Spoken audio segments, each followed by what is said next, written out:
Johan Richem reflects on his first Vendée Globe. "It was fantastic," he said, "it was wonderful. This is a great moment and I was happy to have waited a little bit before the finish, so that yesterday was Charlie's day and today is mine. I am not interested in collecting trophies, they always end up on a dusty shelf or in a container, so that's not what motivates me. I'm still asking myself what does motivate and I haven't identified it." 5h30, on prend le cheval des Sables d'Olonne et on va à la rencontre de Johan.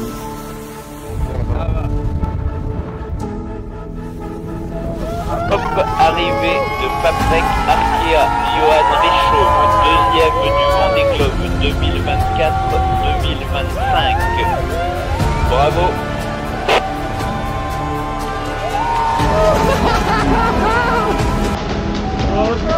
T'as vu quand même.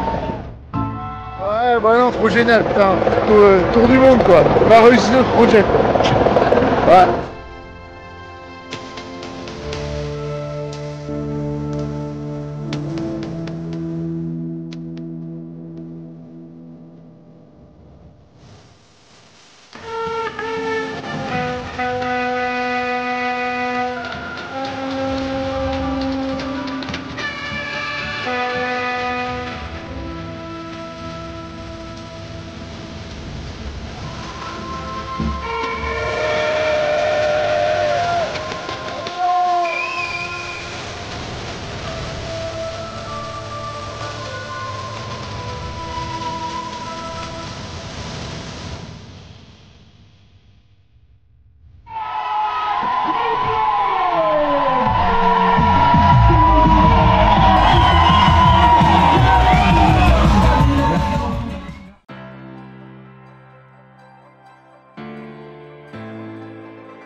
This is your weekly Global Sailing Highlights show, The World on Water, January 17, 2025. The 11th edition of the Royal Ocean Racing Club's Transatlantic Race launched in spectacular style, with perfect sailing conditions just outside Marina Lanzarote. The stunning backdrop of Arrecife and the excitement in the air set the stage for an unforgettable start to this iconic ocean adventure.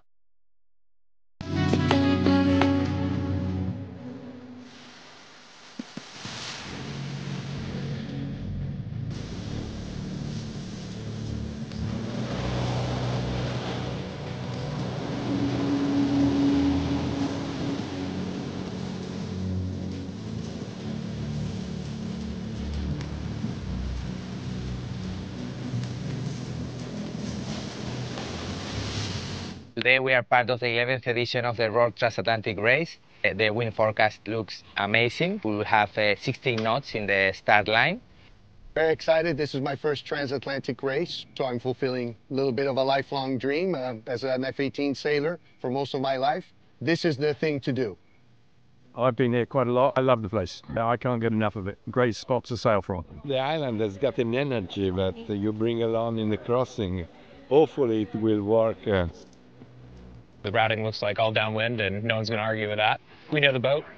We got a group that's sailed together a lot in the past, so we feel like we can push the boat at a high level. Safety is probably the most important thing, especially on a race like this. It's such a great distance, but as they say, to finish first, you must first finish. So it's always on the top of our mind. A few days before the start, we amended the course. We looked at it like an inshore race. We wanted to make the race as tactically challenging and interesting as possible, and by removing the Canary Islands, it gives the boats all of their options as soon as they go around the mark at Porto Calero. It looks like the African coast is a little bit high risk compared to the other way, but we won't know until we know exactly what the latest routing is. I am looking forward to basically the freedom you get when sailing, and that's just a feeling I don't think you can get anywhere else except for offshore sailing and learning things you can't learn anywhere else. So normally at home I'm sailing on Maersk 24 or on F-18. As a navigator on Haspa Hamburg, we have to do a lot more navigation here on the tactics. It's not so much about as a strategy, a whole new experience. Because there's a north route, there's a southern route, and I've done a lot of preparation at home. I've looked at different routes, different years, but now I've been speaking with a lot of the pros on Tequila, on Nora, and they're all saying 24 hours at least difference, and the south will still be faster. So everybody has been really nice, giving us help, giving us some tips, some advice, and I've learned a lot, and I will learn a lot more in the coming days, and it's a great experience to have to be able to do that. You should be doing this because there's nothing more fun than a day in, day out, constant conditions, predictable swell, and just ripping down the waves and just flying this thing to 20 plus knots and you know, always looking to hit that 30 knot mark on the GPS speed. That is the goal of every hour, every day for 10 days. That is absolutely awesome.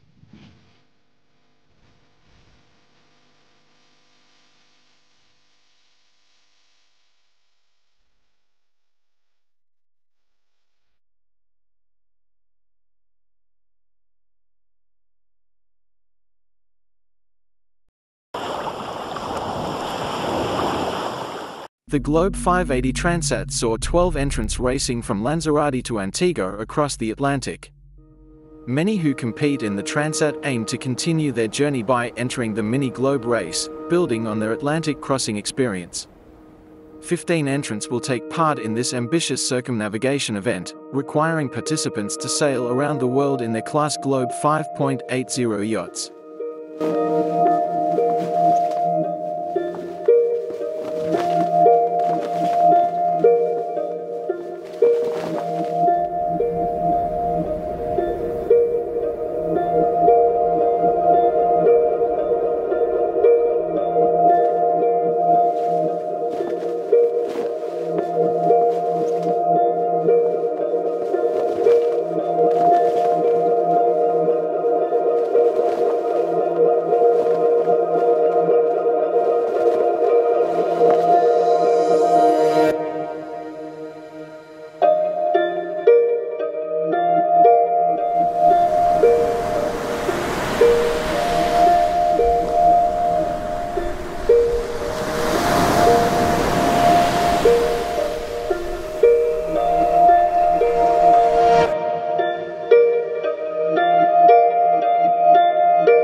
This is the latest video from Charlie Dallin's sponsor Macif.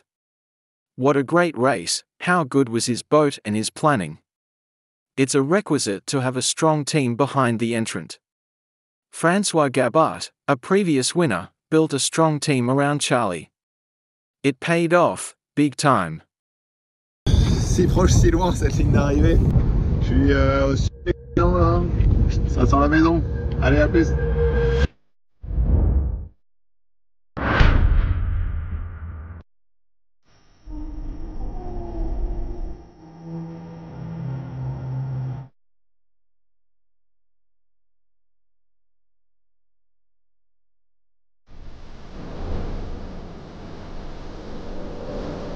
On estime entre 5h30 et 9h30 demain matin. Avec des petites variations de vent, il peut y avoir des gros écarts de vitesse. Donc c'est pour ça qu'on n'a pas de TA très précise encore à vous donner.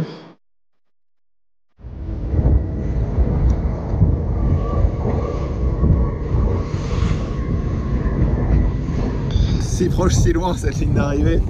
Je suis aussi là. Ça avance, mais bon, pas à la vitesse auquel je suis habitué avec ce beau bateau. Donc ouais, je vais tirer les bords, je pense, toute la nuit et j'arriverai petit matin au Sable d'Olonne.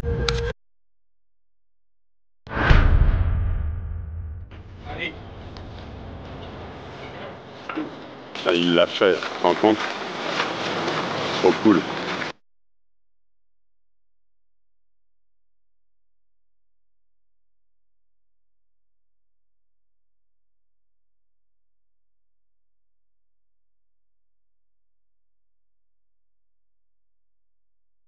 Le plan, c'est on attend d'avoir un visuel, au moins voir la tête de mât, et puis on va se rapprocher du bateau pour l'accompagner jusqu'à la ligne d'arrivée.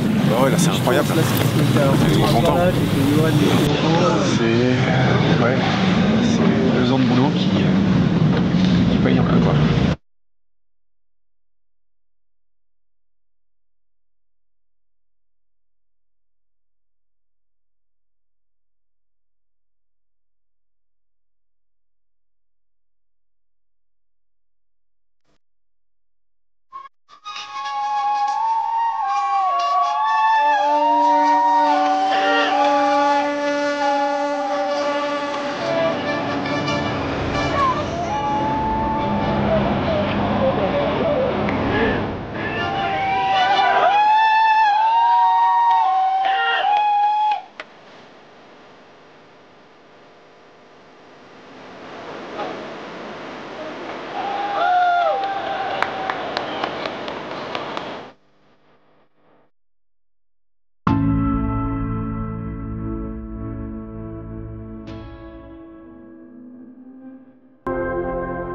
Ah, trop heureux, trop content.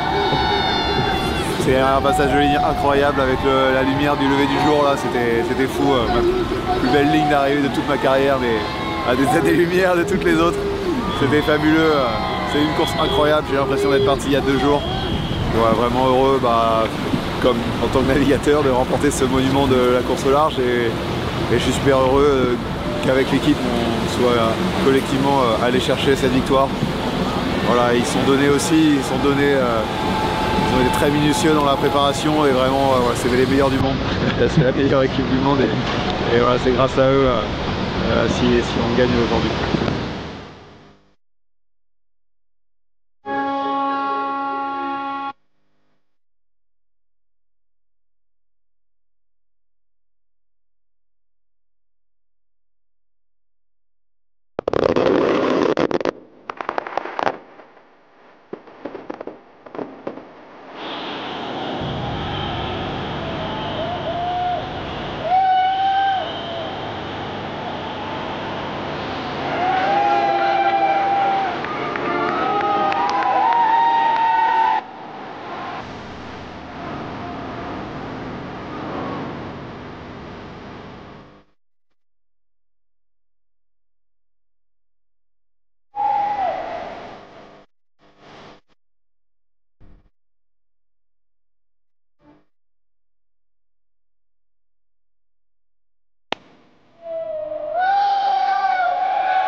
L'équipe de Massif Santé Prévoyance, c'est la meilleure équipe du monde. Voilà, et puis merci, un énorme merci à la Massif.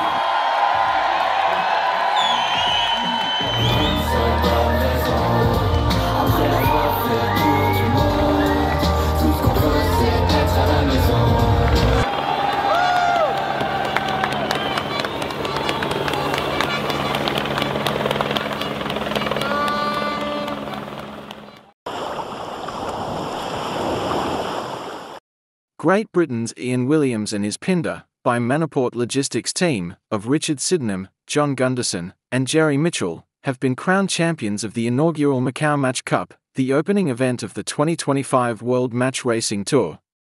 Williams defeated New Zealand's Nick Egnett-Johnson and his Knots Racing crew 3-1 in a tense final. It is the quarterfinal day at the Macau Match Cup, the opening event of the 2025 World Match Racing Tour. 8 teams made it to the contest after round-robin series, and the conditions are brilliant for top-class competition. Top-placed Ian Williams from the UK chose the 8th place finisher, Max Pohl. Gavin Brady opted for Maxime Meunier from France, and Nick Agnoc-Johnson selected Italy's Rocco Attili, leaving Pauline Courtois against Chris Paul. With a good breeze around 10 to 15 knots, boat handling is testing in these 528s. And in the first match, the Kiwi team of Nick Agnoc-Johnson looks to be in control against the second seed, Italy's Rocco Attili. But in match 2, there's a huge collision between them.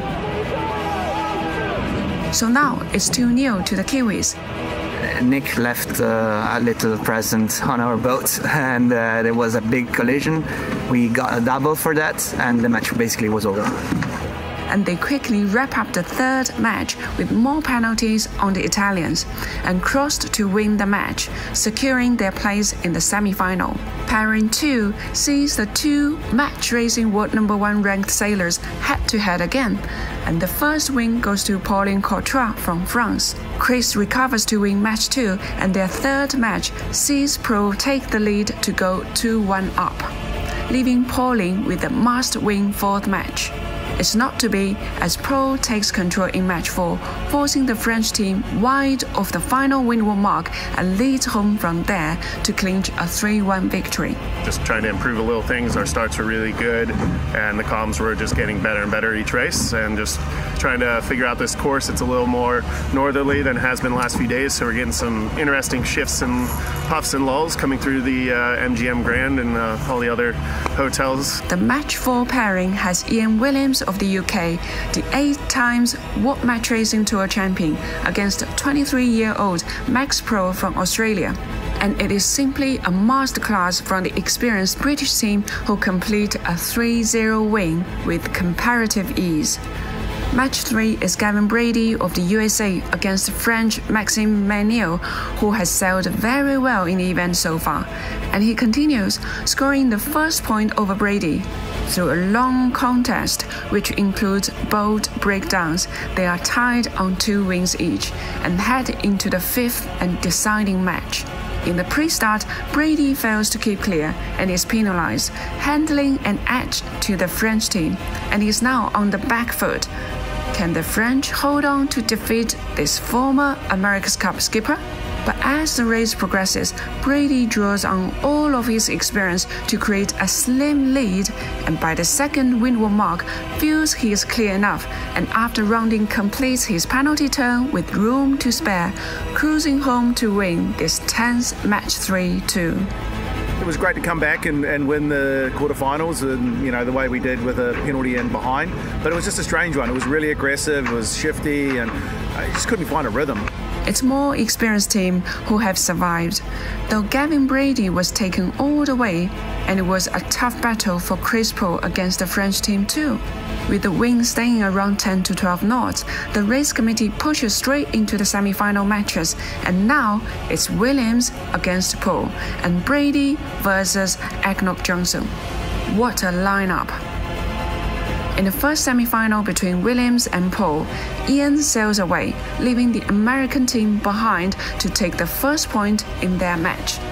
And then repeats this in match 2, crossing the line in the fading sunlight to take a 2-0 win, and remaining unbeaten in the event so far.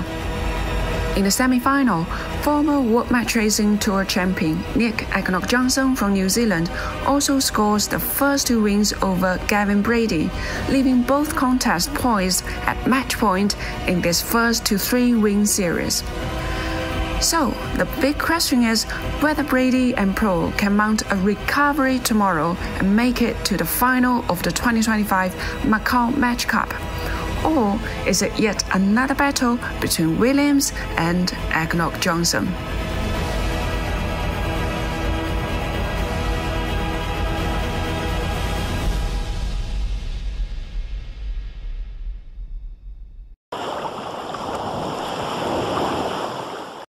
By popular demand, the 2025 52 Super Series returns to 2 venues, which were new to the circuit in 2022 and 2023.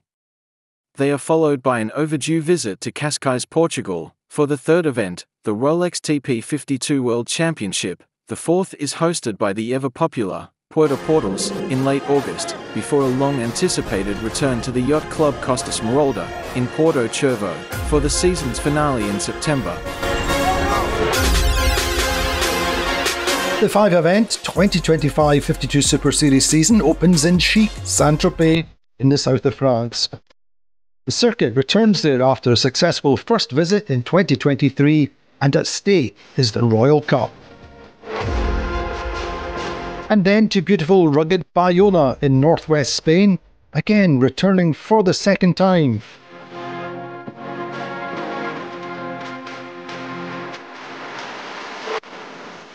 The circuit stays in the Atlantic for super popular Cascais in Portugal for the Rolex TP52 World Championship 2025, and usually we enjoy big winds and waves in Cascais. And then it's to Puerto Portals in Mallorca, a real home from home for the 52 Super Series, reliable sea breezes on the Bay of Palma, and great fun ashore. The big finale for the season will be in Puerto Cervo, Sardinia, where the Costa Smeralda backdrop is truly stunning and the 2025 title will be decided.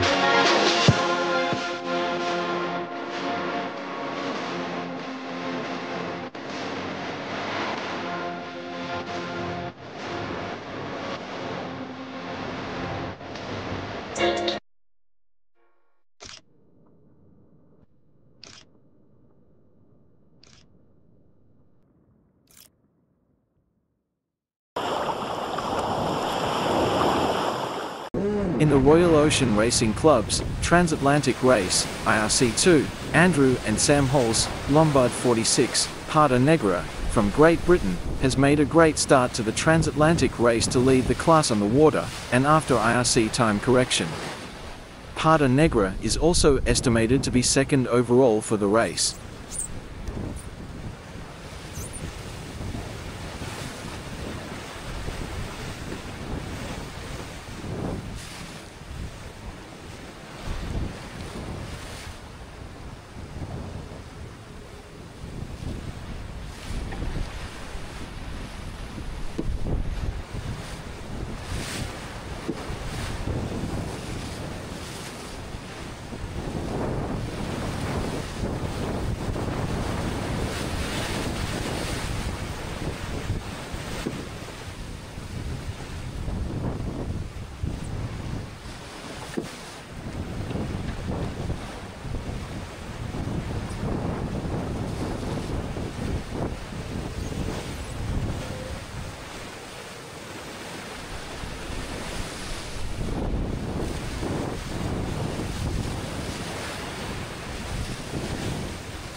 Morning from Tequila. David enjoying his morning helming. We got 23 knots on the top end of our A2 here. 24 knots there. James is just getting some fish food in here. He's sardines and tuna. He's lost his spoon already, so that's him scuppered for the rest of the race. He's going to be eating with his fingers. And here we are flying along on the lovely first day, or second day. Enjoyed it.